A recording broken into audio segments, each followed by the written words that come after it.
Hey, what's up guys? The ranked 14 player in the world mixed together Mortar and Giant to trick and terrorize the best players in the world, beating them before they even realize what's going on. At the surface, this deck seems like a standard Mortar cycle deck. It's got cheap cards to distract and cycle, like Guard, Zap, and Fire Spirit. So opponents will immediately assume this deck's got Skeleton Barrel or Miner as a win condition.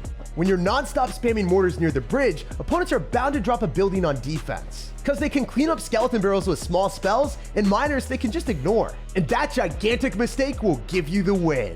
Their bomb towers, Teslas, and cannons will go directly into a Giant. And one-on-one, the Giant beats down the building like a punching bag. Usually, buildings will want to be as far away from the Giant as possible so the towers can help damage it down. With the Giant on top of the building, it will get reduced to rubble in seconds. Especially in single elixir, they won't be able to cycle back to another building, and they'll have to deal with a full health Giant when you have arrows and zap to remove any of their bait cards. In 7 years of playing Clash Royale, I've never seen a cheesy deck like this one. And I play every day, so it's safe to say that no one's safe from this strategy.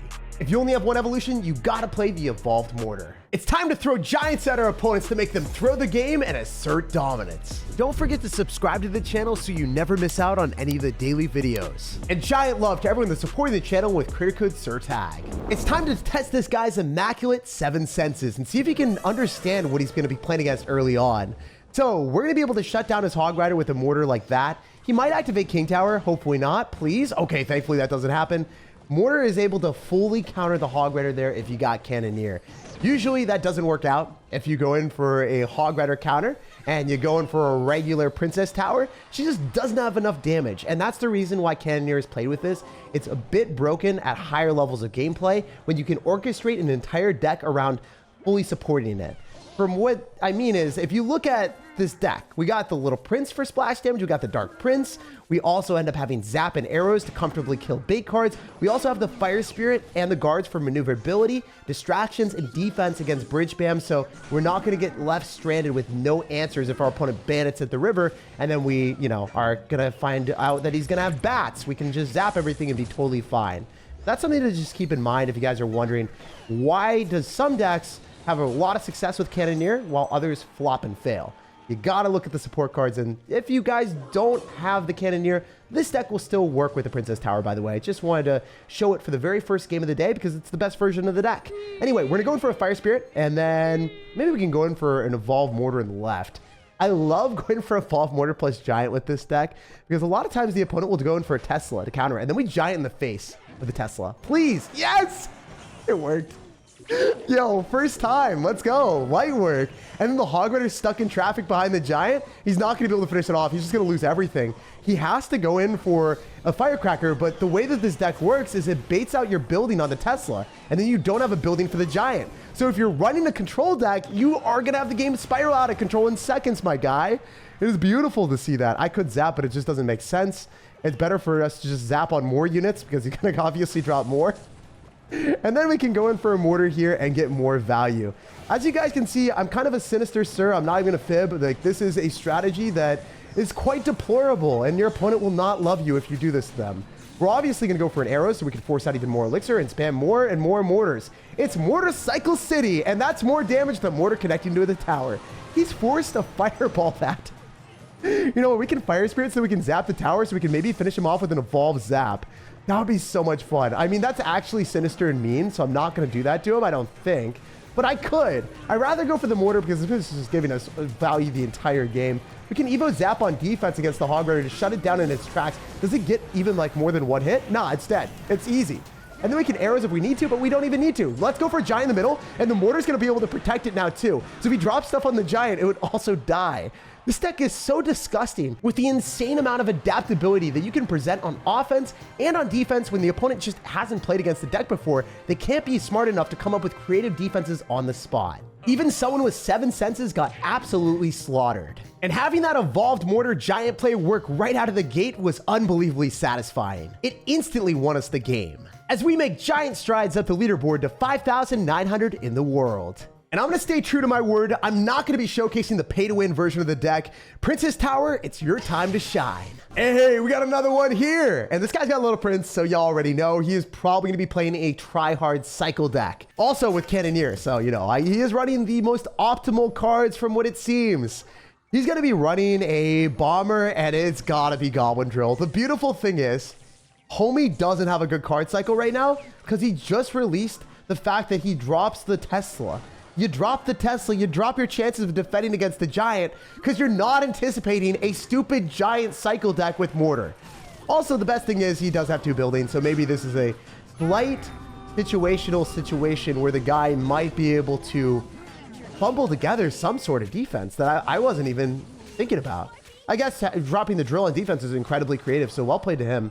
That was a smart decision that most people would not do. We're gonna drop guards at the river, and we'll see if we can Galvan through.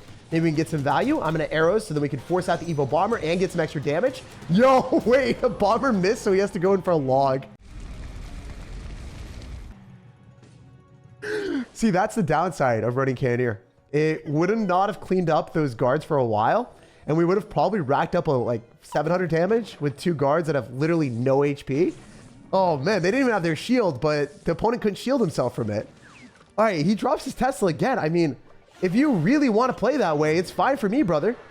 I can also zap on top of those skeletons, so I'm rolling that way, brother. And we know that we're going to be able to kill those because we don't have Cannoneer. Also, I can probably go in for a Fire Spirit on the Goblins. If the Giant is going to get protected by a Fire Spirit, that'd be hilarious. There's no way. Guy just had to overcommit on defense with a log and a Royal Ghost to shut that down. That is crazy. Wait, if we go Dark Prince, I think that's going to force out extra elixir. Then he goes Tesla on the evolved Mortar. But we can go guards and make a prediction. So we don't even have to go Giant here. I don't even need the Giant, but I could. For the ultimate meme status, I think we do Giant just to deliver the dominance, be able to hit the Tesla down as fast as possible. And look at the Mortar body blocking and protecting us. Wait, we can get arrows on all the Goblins. Wait, how did that hit the tower? How did the Tesla not defend that? Wait, I'm actually confused. I don't even understand. I genuinely don't understand how that Mortar decided to go and miss the Goblins in the middle from the Goblin drill. I guess it's just the smartest Mortar evolution. It didn't just evolve from a card. It evolved to growing an entire brain. Who thought buildings could be intelligent? I guess, you know, we're just building the future out here. We're better than Tesla. We've got the most advanced AI of the century. And we've definitely won this match, so we'll just jump on to the next one. A few dominance is asserted later. It's refreshing wrecking one of the most try-hard decks in Clash Royale, Goblin Drill, that usually tops the chart as one of the most broken decks in the game. Whenever I see pros talking about it, they're always calling for emergency nerfs. Maybe they just need to play Giant Mortar because this thing destroys Drill. And we've climbed up to 5,000 in the world. Hey, this guy's gonna have Sparky in the banner. There's no way we're gonna be lucky enough to match into a Sparky deck. Please, sir, give it to me. In fact, I feel confident enough, even after seeing Sparky in the banner as one of his favorite cards, I can go in for a zap on the tower and get him to go and spam into us. Because guess what, guys? We have Little Prince. We have the ability from that. We've got the guards. We've got the Dark Prince. We have a lot of different ways of shutting down and depowering the Sparky. So I want to be able to go in for the Little Prince ability here, but also at the same time, we're not able to hit all the goblins. It's a little bit better for us to play like this. Also, we are blessed to have one of the best possible timings of switching away from the Cannoneer when we match into a bait deck like this. We got the Princess Tower to shut down those annoying goblins and also skeletons from the witch, I guess. And also, you know, the minions that are flocking in the sky. So I like the situation right now because I don't think he actually anticipates that we have a Giant in our deck. Most of the time, you're going to see like Mortar spammed and you're not thinking about a Giant. So he's going to go for Sparky. I think if we can defend against the Sparky, he's not going to anticipate a counter-pushing Giant in his face. So he might be lacking on defense, so we can really capitalize on offense. He pre-arrows us, but it doesn't even kill the guards. The guards' shields still stay strong, unless he's got like over-leveled arrows to level 15 plus like extra damage where he maxed it out with the credit card ability that I've never seen before. But yeah, it's not going to happen. So we have Evolve Zap on deck. I think he's just going to be flummoxed and flustered right now. What is he going to do? How do you defend this? We just Evo Zap on the Skeleton Army, and it's area denial. He can't even minion horde. He's not allowed to minion horde for a while because the Zap would just keep flowing on the tower, and he's so dead. This is ridiculous. This is demoralizing for anyone that matches into this deck, and the pain train isn't even over. We're slaughtering the other tower too. This is no mercy zone. I think if I could take the other tower right now, it would just make me happy. This would be pure bliss. But I think we're just going to have to, you know, resolve to take the tower later, or maybe not at all, and be pretty happy and content with the win. A few dominance is asserted later. It's time to take another tower, and this guy is going to be going in for a skeleton army and a Sparky all next to each other. My brother, I feel like that is not the right play, and it is coming to the end of your day. GG, a clean 2-0 victory. Not even a challenge because this deck gobbles up Sparky. It is possible to lose against Sparky if you play totally terrible and overcommit an entire giant into a Sparky in single elixir and all in, but if you don't do that, it should be an easy win. The shields from the Dark Prince and guards will keep you safe against all the mid-ladder menaces. And this Giant Mortar deck has made pushing pretty easy all the way to 4,000 in the world. Yo, we got a game against Nova. I really read his name as Noob. I guess I'm just kind of like already assaulting my opponents and bullying them. I didn't mean to do that, bro. I really didn't mean to do you dirty like that. He is running Lumberjack, so there's a chance he's going to be a certifiable noob-friendly deck with Lumberjack Balloon Freeze.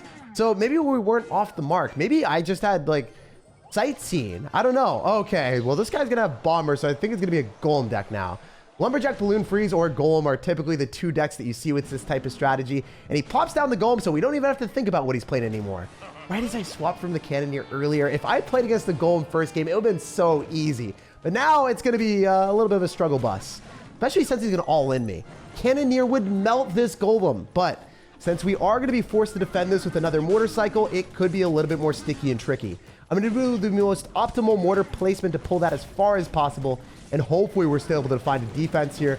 I'm going to get a good arrows down when the bats start to get a little bit more scary, and then we might be able to salvage this defense with good guards. Oh my gosh, we are on the brink of extinction, and that defense was completely clean. I could have asked for better placements or timings, so I'm very fortunate that it worked out in our favor.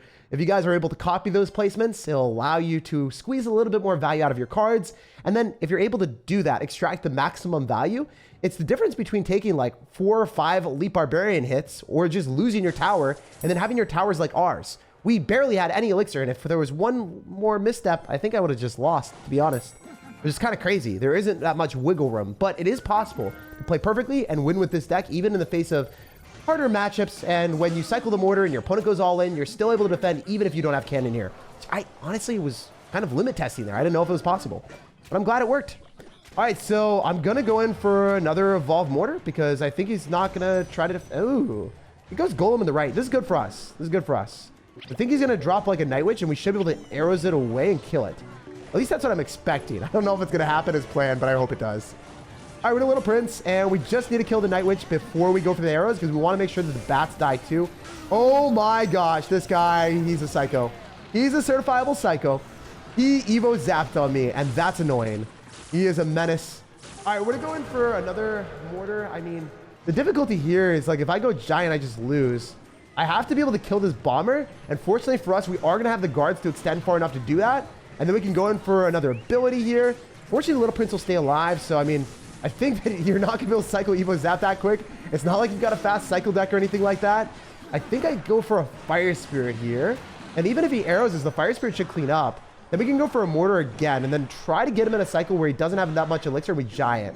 I really want to have him drop Golem when he's at like 0 elixir and lose the game. You're pretty funny if you're asking me. Definitely want arrows. Ooh, the mortar's on the tower. Let's go. Okay. All right, yeah. We go giant because he doesn't have any elixir. I think we win with this. We can cycle to a zap and arrows. I think he just dies. How does he defend this for the real talk right now? Real talk. This giant should get 2 shots on the tower that just arrows him and Evo zap. He loses. Let's go. He wasn't ready. We didn't even have to Evo zap him. So if you can catch your opponent in a position where they're forced to spend their entire elixir bank with a tank to defend against the mortar, they'll have no elixir for the giant. You go in for your giant, you Evo zap and arrows, and you take a tower from like 2,000 health. It's awesome to open up opportunities to win against some of the slimiest decks in the game, like a Golem player that tries to all-in very first play. As soon as the guy got Golem, he dropped in the back, didn't try to defend, and fortunately, we were able to walk away with a win against his annoying all-in strategy. And after demolishing Golem, we've gone up some ranks to 3,400 in the world. On to the next one. So this guy is the Evolved Archers in the banner, and y'all already know we have marked our target, and we are hopefully able to hit his tower.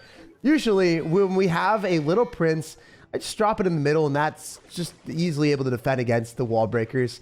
Or usually, we're able to go in for a decent defense with a mortar in the middle, pull both the wall breakers. Or if we have the Cannoneer, if they drop the wall breakers on the same side, the Cannoneer still cleans him up with no elixir spent. So just keep that in mind. If you have Cannoneer, do not spend any elixir on wall breakers unless your opponent's going to go for a zap or if they're going to drop something to tank for it. Anyway, this guy is going to have Little Prince Miner, so it's probably going to be a Miner wall breakers fast cycle deck with like no extra effort, possibly a Mega Knight in there. Yeah, I bet it's going to be Mega Knight actually. He feels like a Mega Knight player. I can just sense it at this point. We're going to arrows. It gives us some damage, right? Yo, he thought the bats would survive, so he went in for a miner and didn't defend.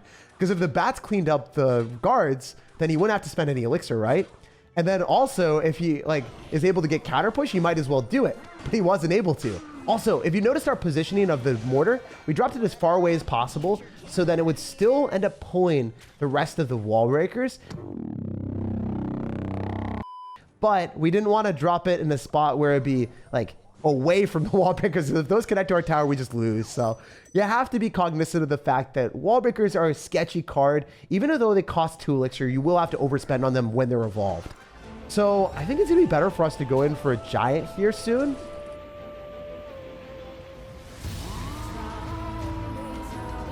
I mean, I don't know what this guy's gonna do. Like, if we just giant him right now and he went in for a miner and it's single elixir, this is really uncomfortable. He has the Mega Knight, but then the Little Prince is probably able to kill everything.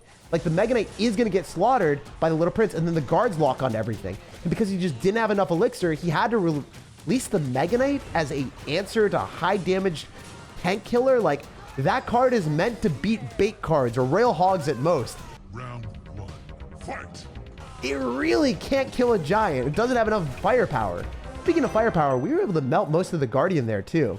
So definitely just want to go guards and then go in for a mortar and then just shut everything down with 3 elixir. That is awesome. Like, he has more damage in the right-hand side still. The mortar's on the tower. How does this always happen? I genuinely don't know. I am asking for a friend. Well, I guess a foe in this situation, but this deck just gives no mercy. It just takes towers and it gives the opponent nothing left over besides shame, sadness, and absolute devastation.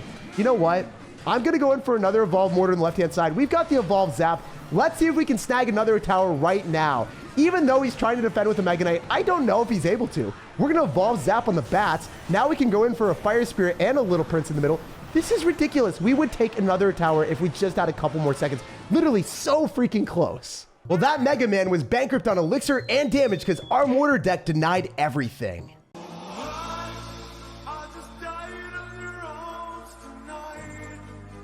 Give a giant punch to the like button if you enjoyed the video today, subscribe for more daily content, and have an awesome rest of your day.